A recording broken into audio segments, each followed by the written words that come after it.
Beliau mau ditangkap oleh pemerintah Iran. Rupa yang sangat terkenal dari negeri Belanda, Van Gogh, demokrasi universal. Dia merujuk kepada Montesquieu. Waktu di Paris, sesudah Abdullah Mangani mengatakan bahwa Iran ini harusnya mundur.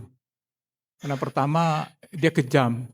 Dia menangkapi para mahasiswa, cerdik pandai. Misalnya Ali Syariati yang dikenal di Indonesia itu kan matinya juga karena habis disiksa oleh Safak, dinas rahasianya kan.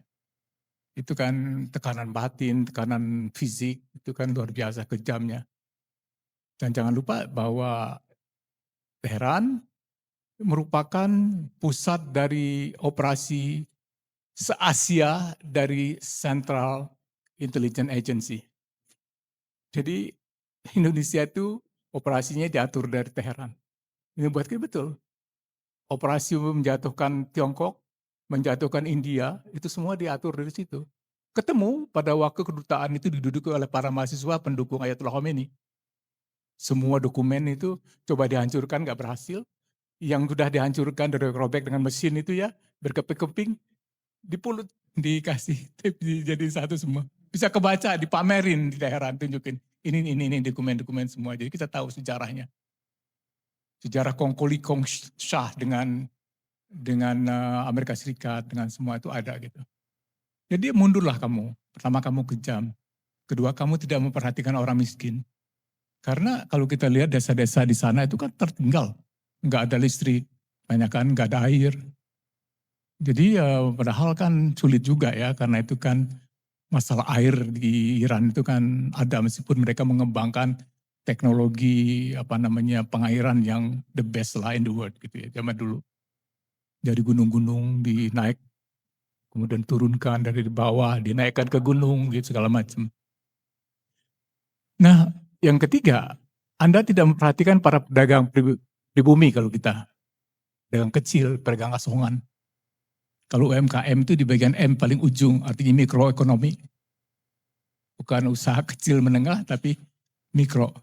Itu nggak diperhatikan. 3 itu ya. Kemudian Iran juga meremehkan umat Islam.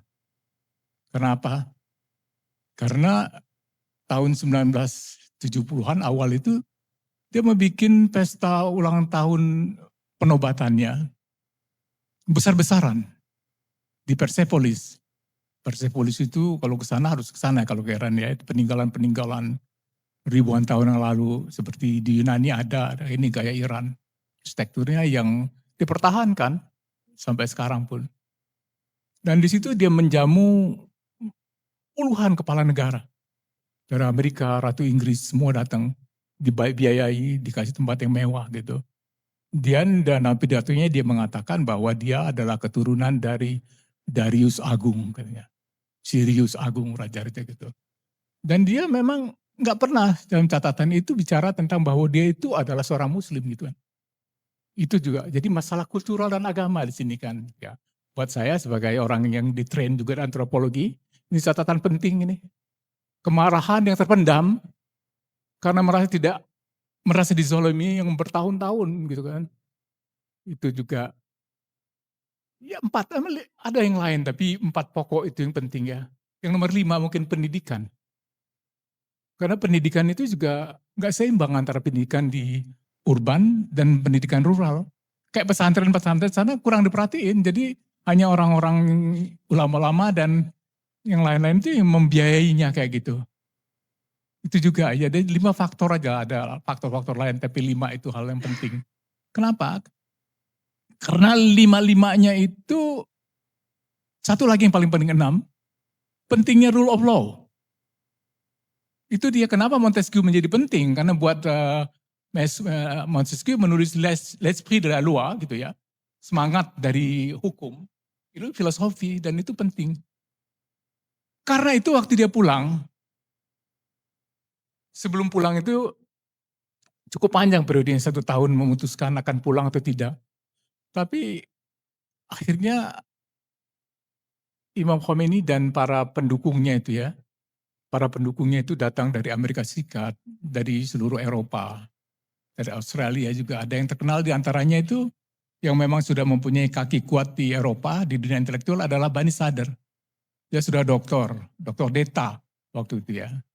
Dan sudah sangat terkenal. Jadi dia maka hubungan antara Ayatollah Khomeini dengan Bani Sadr itu pada waktu itu sangat erat. Bani Sadr itu sebagai hostnya ya dari semua oposisi itu. Kenapa dia juga dipilih jadi presiden pertama gitu. Seorang intelektual.